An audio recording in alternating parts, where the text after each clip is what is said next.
Hey everybody, this is Jared from Geoduck Gamers. I'm doing a vlog here, calling this the Everyday Gamer. It's going to be put into multiple parts. It's generally geared toward people much like myself, and probably like you, where we play video games all the time, but we don't really have a lot of money, so we can't afford the big video games that a lot of YouTubers and celebrities are able to play. And I'm hoping this vlog, along with the ones later in this series, helps you to determine like what games to play. Generally, this is going to be geared toward people who are just kind of overwhelmed with so many games that come out now, what games to play, or people that maybe this is, gaming is kind of new to them, and they're not sure where to start or how to get into it, and they don't want to really just dive in because they don't have the money, to really just pay for every game or everything. So what I wanted to do this first episode is really just kind of give an introduction to who I am as a gamer, where I'm coming from, and then in the next episode we can really dive in to some gaming issues, about what games to buy. I'm not going to necessarily tell you what exactly games to buy, although I just said that, but I'm really going to like what kind of games, we go into we'll get into it when we get there. So here's an introduction. My name is Jared. I'm going to consider myself kind of the everyday gamer. I want to speak out for you as a gamer, as a person who can't really afford a whole lot of games but wants the experience, because gaming is just what I've loved ever since I started playing. So let me go into my background a little bit. Let me tell you where I've come from as a gamer. I started back in the early 90s. Got a regular Nintendo. My parents bought it for me and my brother for Christmas.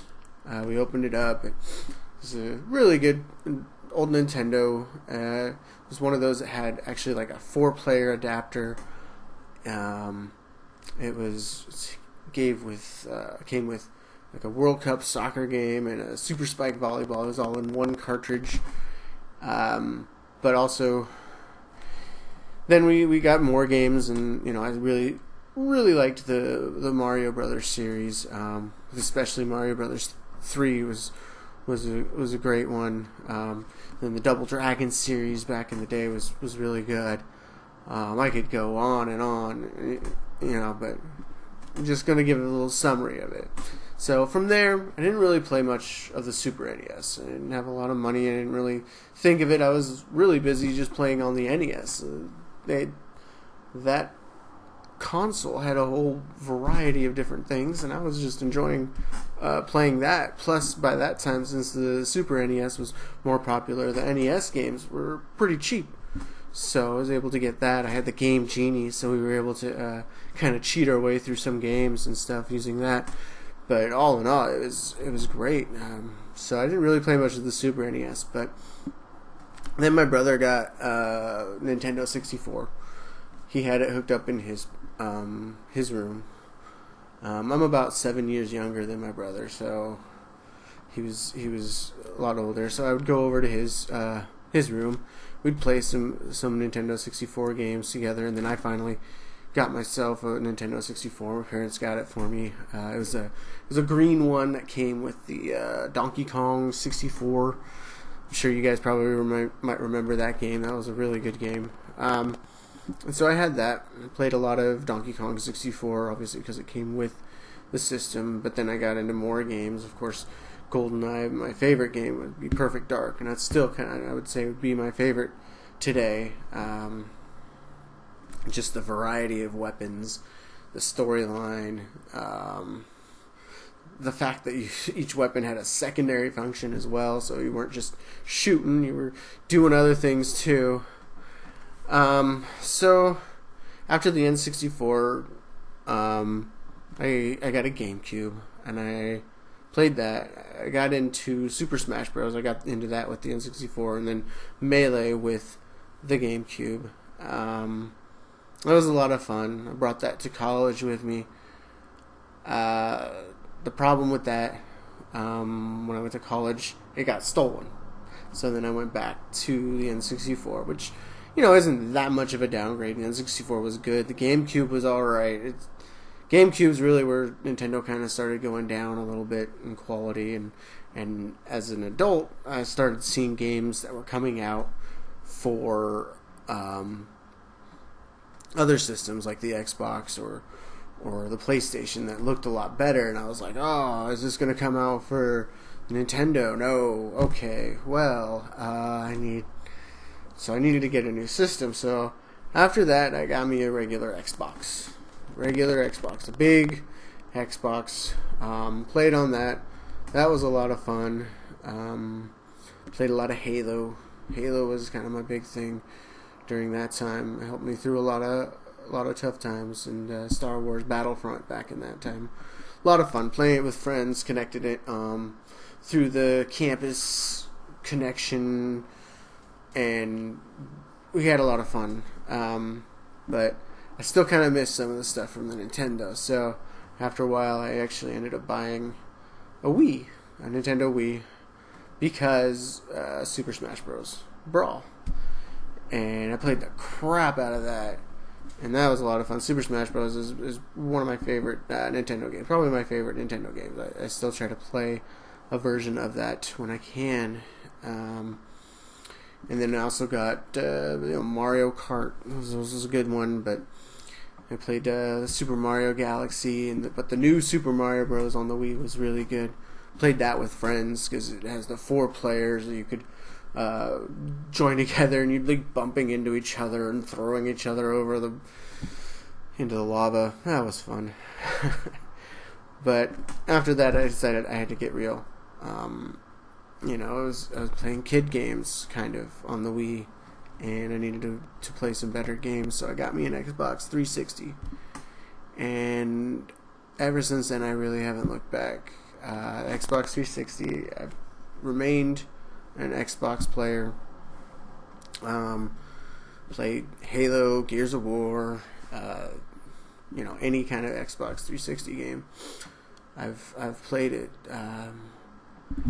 And then when the one came out, when I had enough money saved up, and after I waited a while, because you don't want to get, here's the tip, you don't want to get new systems right away, because they're going to be glitchy, they're going to have problems, and you might not be able to play them as well as you would your old system. There's still going to be games that come out for the old system for a little while before they all transfer to just the new system. So you're going to be able to play the other games there. So then I got an Xbox One, and that's what I've been playing. Now you're probably wondering, well, what about the PlayStation? Did you ever play on the PlayStation? And I had. One of my friends had a PlayStation, and I played Final Fantasy X on it, and that was a good game. It was a good game. I'm not big on RPGs, but Final Fantasy X was actually kind of fun. Knew what I was doing. He helped me get through stuff. I was able to beat the game, so that was pretty fun. So now I've explained my gaming background. Let me explain a little bit about my life background. Pretty normal background, really. I had mom and dad. They're still alive. They're still around. I still love them, and they still love me. And it's pretty good. I went to a college, but I didn't graduate, so I have a pretty big debt, which is kind of contributing to this whole gaming stuff crisis that I have.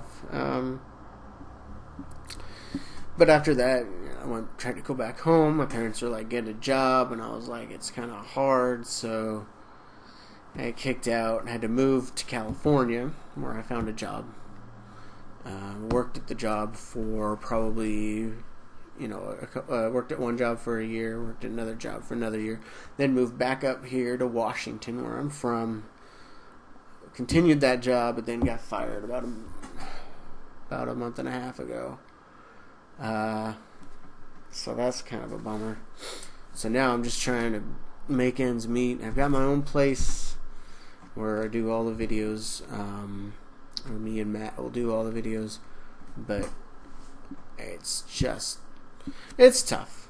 And so that's kind of why I wanted to do this, because I'm thinking there's probably other people that are in similar situations as me. You have the gaming, it's a great way to escape the reality. Maybe you have a hard life and you just want to just forget about it for a couple hours every night.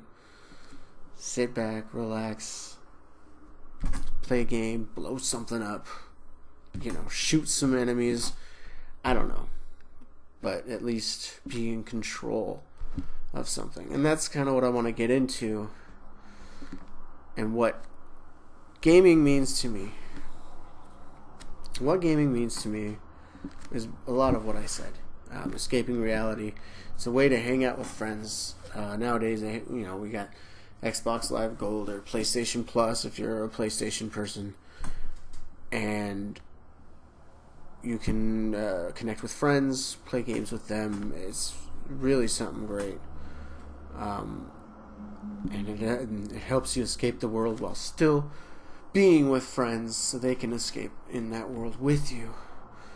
And there's a lot of great games out that help you escape the world.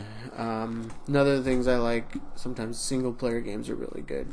They have a good campaign. It's challenging. I'm not one to take like really hard games, like something like Dark Souls, or where you just get frustrated. But I do like a little bit of a challenge. Nothing where it's too easy, because then it gets kind of boring. But yeah.